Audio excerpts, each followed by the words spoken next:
Happy Canada Day to you all. Woo! We cannot have a Canada Day without a Canada Day parade, right? This parade is going to take place in the sky above you.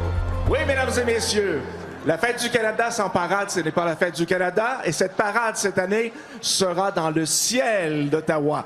Mais tout d'abord, Rick, on a un invité accompagné extrêmement spécial. That's right. To get us started as the parade has begun, I'm going to call on Lieutenant General Eric Kenney, Commander of the Royal Canadian Air Force, accompanied by Chief Warrant Officer W.J. Hall, the RCIF Command Chief Warrant Officer. Please welcome them.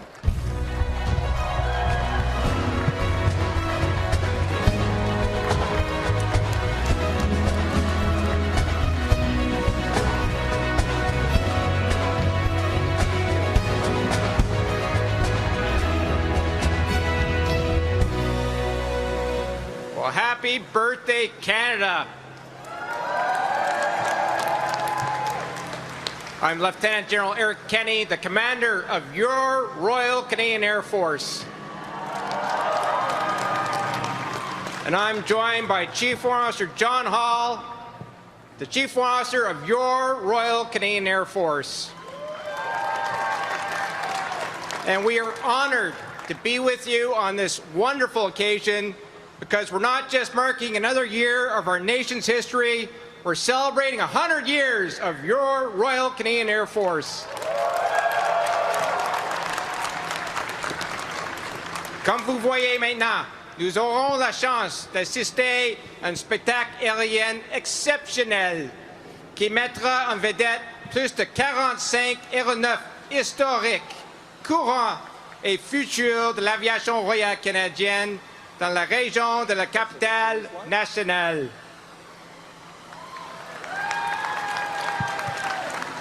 Voilà une occasion parfaite de célébrer le centenaire de votre force aérienne et de saisir l'ampleur du talent et du dévouement de nos aviateurs qui travaillent sans relâche.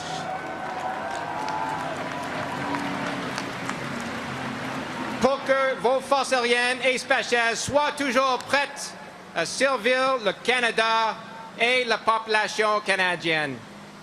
As you watch the parade in the skies, marking 100 years of your Royal Canadian Air Force, please take a moment to appreciate the peace and security that we enjoy every day beneath our beautiful skies and beyond into space.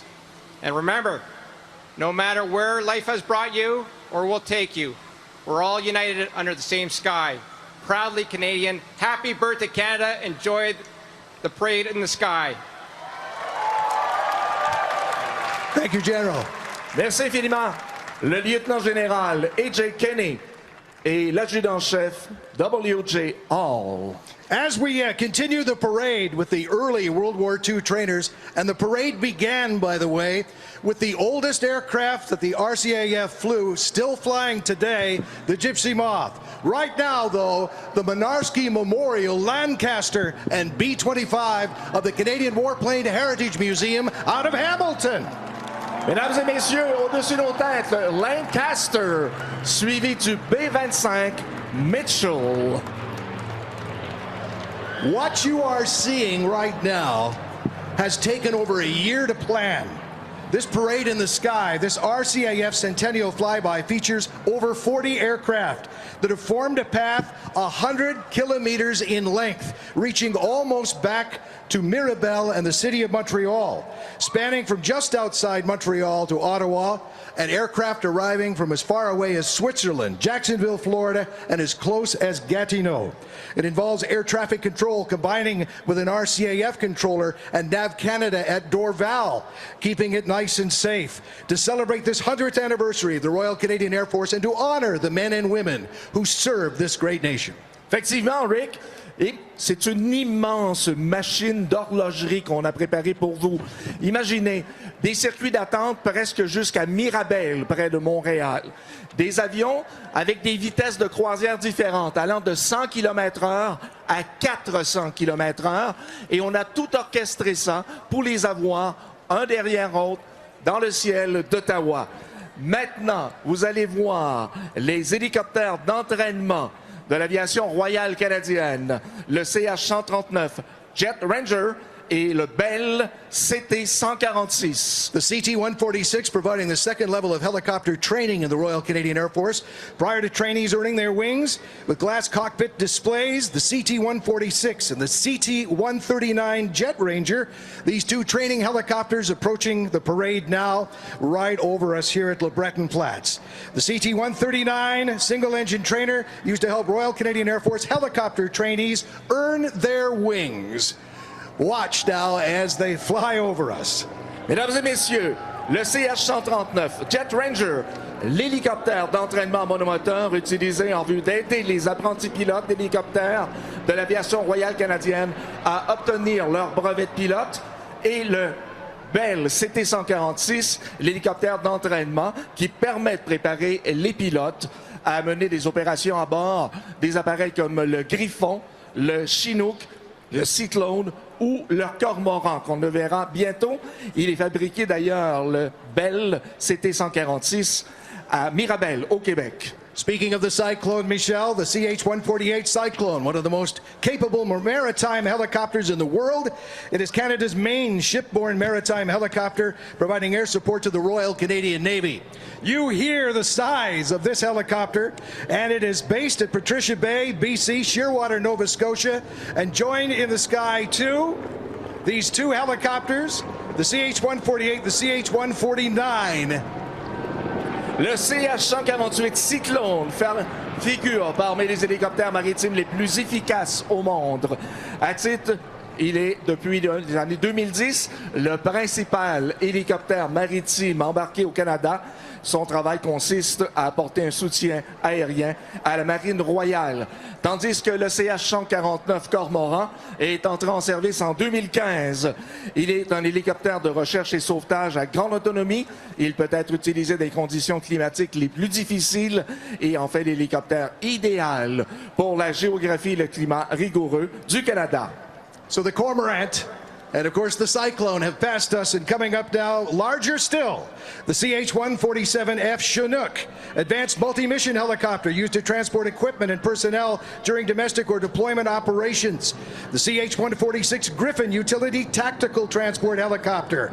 Also two of those behind the Chinook. Le CH-147 Chinook, l'hélicoptère polyvalent moderne qui sert à transporter de l'équipement et du personnel destiné aux opérations au pays et à l'étranger, accompagné de deux CH-146 Griffon fabriqués chez Bell Hélicoptère à Mirabel, au Québec. Coming up next, where we go to the north, the CC-138 Twin Otter, used in a transport and support role in northern operations as well as search and rescue missions. It's highly adaptable and well suited to Canada's ever-changing northern climate and terrain, and it's truly a Canadian airplane. Effectivement, le prochain avion à venir, le CC-138 Twin Otter, l'avion du Grand Nord canadien. Avec des capacités de décollage et d'atterrissage courts, il peut atterrir sur l'eau, sur la gravelle, la neige et la glace. Le Twin Otter est utilisé dans des missions de recherche et de sauvetage, ainsi que dans des rôles de transport et de soutien dans le cadre d'opérations nordiques des forces canadiennes. Il est situé dans les territoires du Nord-Ouest à Yellowknife. Beautifully Canadian. The C-90B King Air is used to train pilots who have been chosen for multi-engine. These candidates go from a single-engine training to the CT-156 Harvard II to receiving their wings after learning how to operate in a multi-crew, multi-engine environment. And the Grob G-120A, or as we call it, the C-90B and the 120A in this formation, the primary flight aircraft used in the Royal Canadian Air Force for pilot training. Low-wing aerobatic aircraft is the aircraft of choice in the first phase of flying, both based at Portage La Prairie, Manitoba. Effectivement, le Grob, le principal avion utilisé par l'aviation royale canadienne pour former ses pilotes, accompagné du CT-145, le King Air, pour former les pilotes sur des appareils multimoteurs. The kids will appreciate our next aircraft even more. The CT-142-8, again, Canadian design and built. The aircrew from the Royal Canadian Air Force and air forces around the world train on this turboprop aircraft. Training in the CT-142 involves navigation, tactics, and surveillance, as well as search and rescue.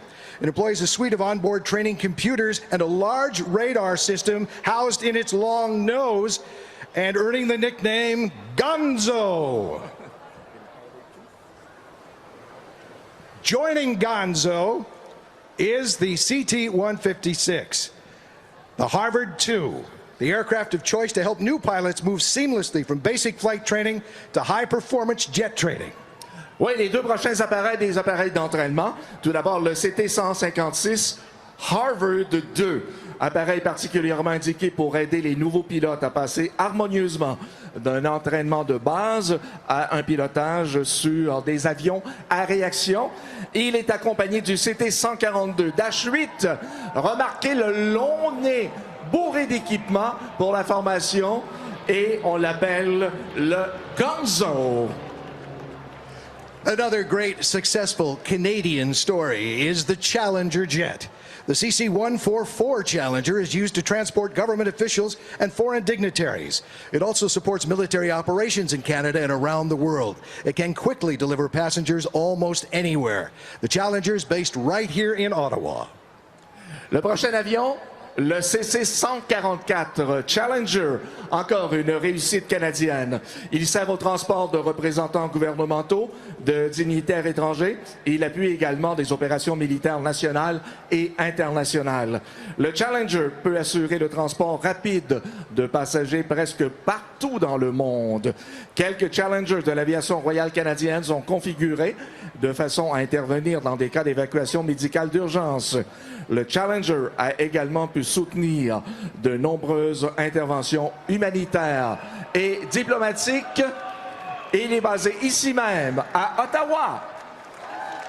The Hercules, designed over 60 years ago and still climbing, as they say. An H model with a J model, the newest version. The H primarily used for search and rescue operations, while it also carries transport missions. Its main focus, saving lives through the Canadian Armed Forces Search and Rescue Mandate. Based at Greenwood, Nova Scotia, Trenton, Ontario, and Winnipeg, Manitoba. And the CC-130J Hercules tactical airlifter used for a wide range of missions. As just mentioned, based out of Trenton as well. Here they come, they are huge, and enjoy the Hercules. Mesdames et messieurs, deux Hercules CC-130. Depuis 1960, le bon vieux Hercule constitue le pivot de la flotte de transport des forces canadiennes. On l'avait évolué aussi bien dans le Grand Nord canadien que dans des contrées désertiques, dans des coins perdus de la planète. Et depuis 2010 est venu apparaître son grand frère, la version J du Hercule. So there's big and then there's huge, bigger. The CC-177 Globemaster III strategic airlifter transports troops, cargo, and oversized combat equipment, rapid, reliable, and flexible. It is equipped with advanced digital avionics, and it is one big jet. It's coming in behind us, based from Trenton, Ontario, the Globemaster III. Oui, il y a gros, gros et très gros. Mesdames, Mesdemoiselles, Messieurs, le CC-177 Globemaster III. L'avion de transport stratégique de l'aviation royale canadienne depuis 2007. Il est rapide, fiable, adaptable. Il peut parcourir de longues distances, opérer à partir de pistes non aménagées. Il peut transporter des soldats, des cargaisons et des équipements de combat volumineux. Voilà notre Globemaster III. Casting a little bit of shade down here. Let's stay with the big aircraft, the CC-150 Polaris, and it's going to have a couple of little friends in tow. Multi-purpose long-range aircraft used for military passenger freight or medical transport.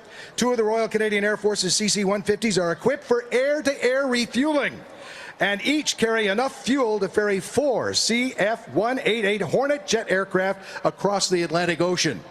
Teaming up on each wing, we have 2 of those Hornets approaching now. Oui, le prochain avion, l'Airbus CC-150 Polaris, une conversion militarisée de l'avion Airbus 310. Le Polaris peut être utilisé comme transporteur de marchandises, avion de passagers, transport de VIP ou ravitailleur de vol, comme on le voit présentement avec deux de ses clients, nos CF-188 Hornet.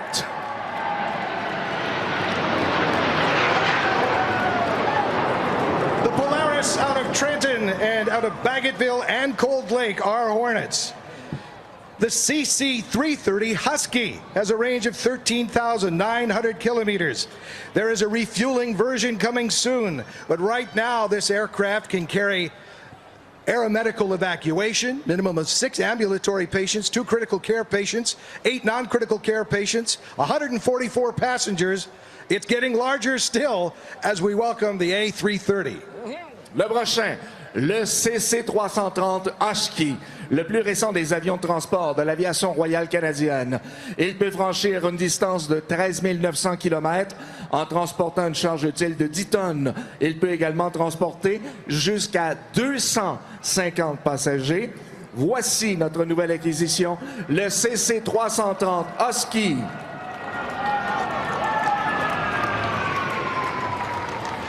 The CP-140 Aurora long-range patrol aircraft used for multiple types of missions over land and water, supporting a wide variety of roles, including operations management, maritime and overland intelligence, surveillance and reconnaissance, anti-submarine and anti-surface warfare, strike coordination, and of course search and rescue too. It can also assist in other government agencies to combat illegal fishing, pollution, drug trafficking. Based out of Comox, BC and Greenwood, Nova Scotia, up next the CP-140 Aurora. À venir, le CC-140 Aurora. Depuis 1980, l'Aurora est notre fidèle appareil de surveillance maritime comme terrestre.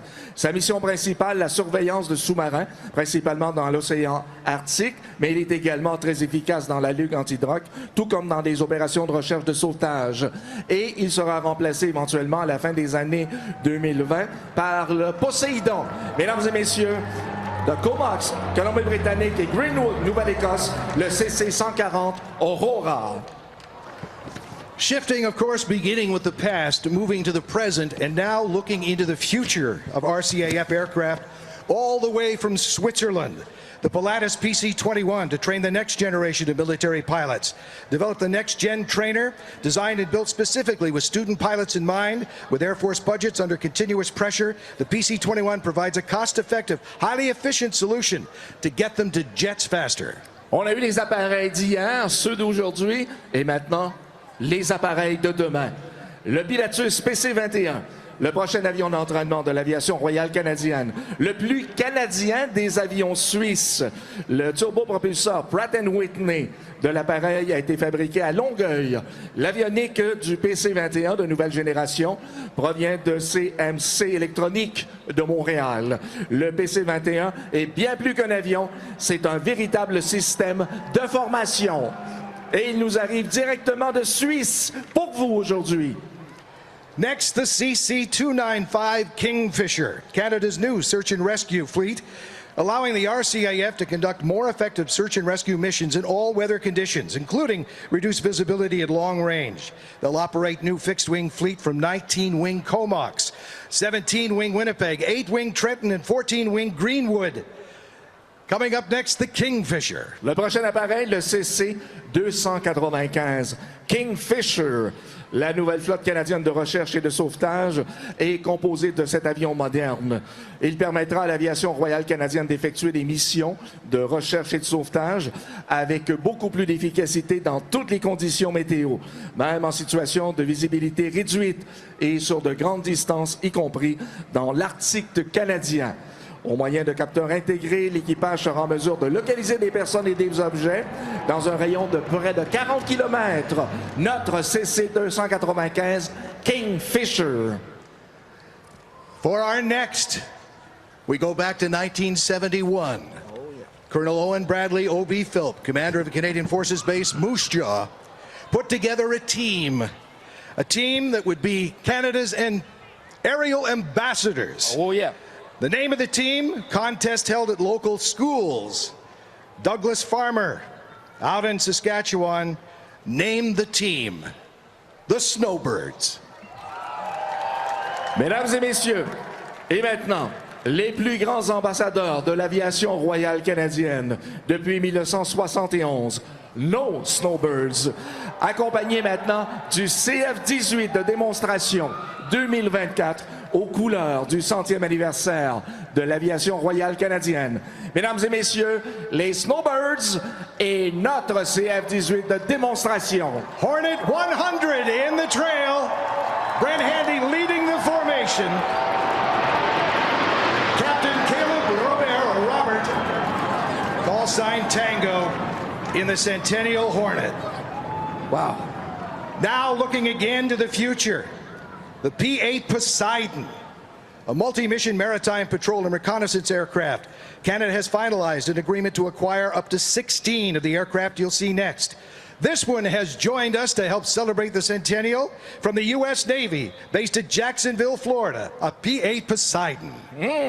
À compter de 2026, le P-8 Poséidon va renforcer la capacité de défense et de préparation du Canada, alors qu'il sera appelé à remplacer le CP-140 Aurora. Il défendra les océans et les côtes canadiennes aujourd'hui, comme il sera en mesure de le faire pour les générations futures. Le P-8 a maintes fois prouvé son efficacité dans la lutte contre les sous-marins et les navires. Il est également l'un des meilleurs au monde pour les opérations de renseignement maritimes ou terrestres. Également pour la surveillance, la reconnaissance, l'assistance humanitaire et les interventions en cas de catastrophe de nos amis au sud de la frontière de Jacksonville, en Floride. Celui qui arrivera dans la flotte de l'aviation royale canadienne à compter de 2026, le P-8 Poséidon.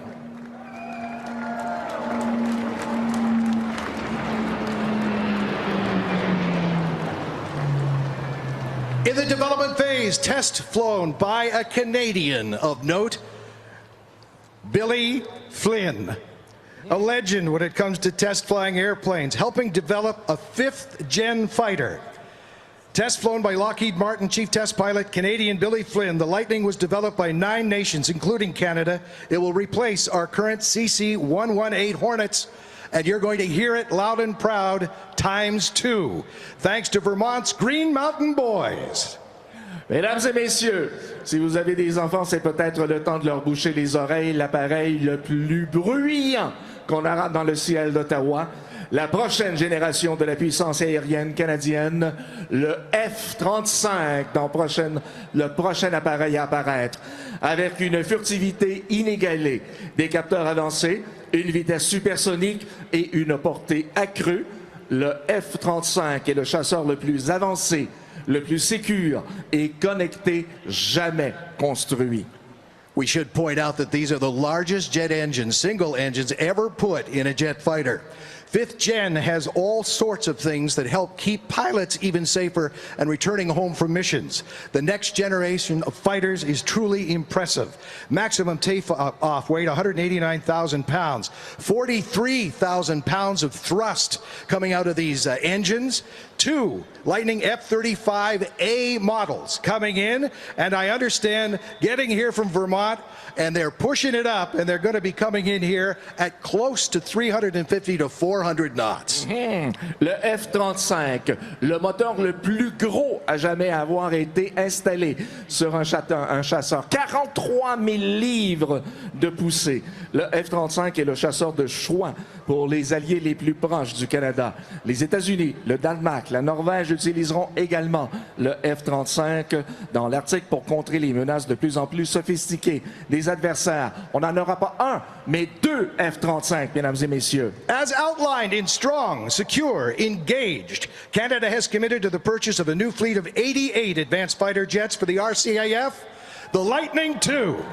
Mesdames et messieurs, le Lightning II F-35.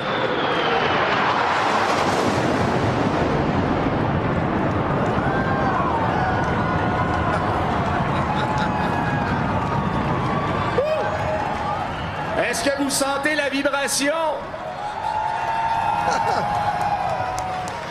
The past, 100 years of celebration from the RCAF. The current, aircraft that the men and women who serve this great nation fly. And the future, as you've seen it now, We're in great hands, aren't we, ladies and gentlemen? Let's hear it for the RCAF. Happy anniversary. Wow! L'aviation royale canadienne, 100 ans d'histoire. On a vu dans le ciel une cinquantaine d'avions. On aurait pu en voir beaucoup d'autres également. Le passé, le présent et l'avenir. On a vu des appareils, mais également l'aviation royale canadienne, ce sont des hommes, ce sont des femmes qui, pour nous, ont travaillé depuis les 100 dernières années et ce n'est que le début de l'histoire. Mesdames et messieurs, bon 100e anniversaire à l'aviation royale canadienne. Merci, Michel. On behalf of my friend Michel Benoit, who has served this nation in the past, and my name is Rick Peterson. It has been an honor to describe to you today what has happened with the RCAF and today's Parade in the Sky. On with the rest of the festivities, and again, Happy Canada Day! Bonne fête du Canada, mesdames et messieurs!